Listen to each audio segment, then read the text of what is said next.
अस्सलाम वालेकुम। उम्मीद है आप सब खैरियत से होंगे। अगर आपने हमारे चैनल को अभी तक सब्सक्राइब नहीं किया तो हमारे चैनल को सब्सक्राइब कर लें, हमारी वीडियोस को लाइक करें और बेल आइकन को टैप करना मत भूलिएगा। आज हम आपके साथ बहुत ही यूनिक और डिफरेंट रेसिपी शेयर करने जा रहे हैं जिसका नाम है सेब के पकोड़े यानी एप्पल पकोड़ा। हाँ जी, आपने बिल्कुल ठीक सुना, हम सेब से आपको पकोड़े बनाना सिखाएंगे। ये पकोड़े बहुत ही टेस्टी बनते हैं, आप ज़रूर इसको ट्राई कीजिएगा और कमेंट्स बॉक्स में हमें बताइएगा आपको ये रेसिपी कैसी लगी। तो जो इंग्रेडिएंट्स मैं इस पर यूज़ कर रही हूँ वो आप अपनी स्क्रीन पर देख सकते हैं। मैंने 1 कप मैदा लिया है, 2 अदद मैंने देसी अंडे लिए हैं, 5 टेबलस्पून मैंने शुगर ली है, 3 अदद हरी इलायचियाँ और 2 बड़े सेब मैंने ले लिए हैं।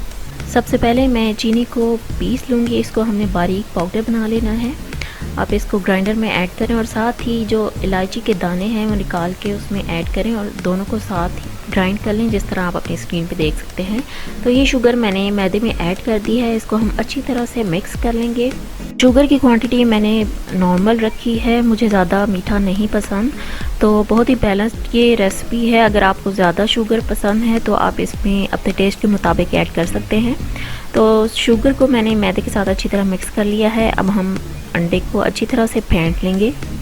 अंडों को मैंने अच्छी तरह से बीट कर लिया है। अब मैं ये बीट किए हुए अंडे मैदे में ऐड कर रही हूँ और मैदे के साथ इसको अच्छी तरह से हम मिक्स करते जाएंगे जैसे आप अपनी स्क्रीन पर देख सकते हैं।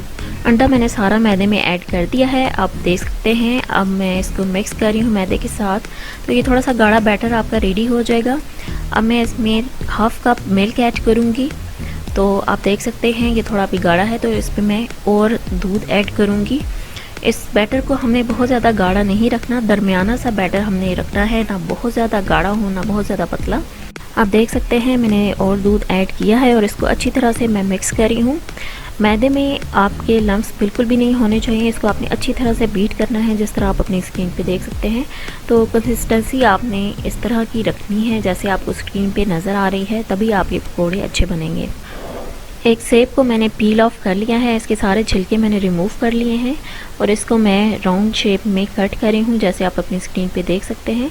आप अपनी मर्ज़ी की कटिंग कर सकते हैं और आप चाहें तो इसका छिलका रिमूव ना भी करें तभी कोई मसला नहीं।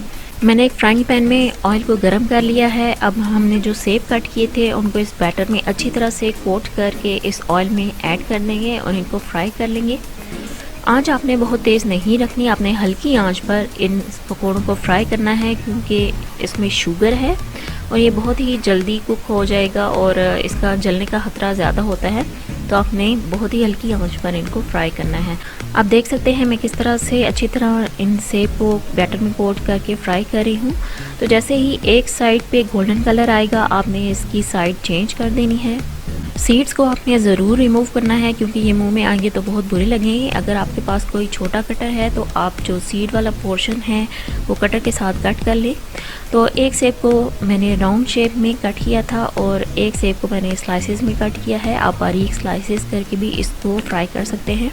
दोनों साइड पे बहुत अच्छा गोल्डन कलर आ गया है। अब मैं इनको निकाल लूँगी। दूसरे सेब को मैंने इस तरह से स्लाइसेस में कट किया था। बहुत ही मज़ेदार पकोड़े हमारे रेडी हो चुके हैं। उम्मीद है आपको ये रेसिपी पसंद आई होगी। इस दुआ के साथ कि अल्लाह ताला आप सबको अपने हिफ्ज़-ओ-मान में रखे। मिलते हैं किसी नई रेसिपी के साथ, तब तक के लिए अल्लाह हाफ़िज़।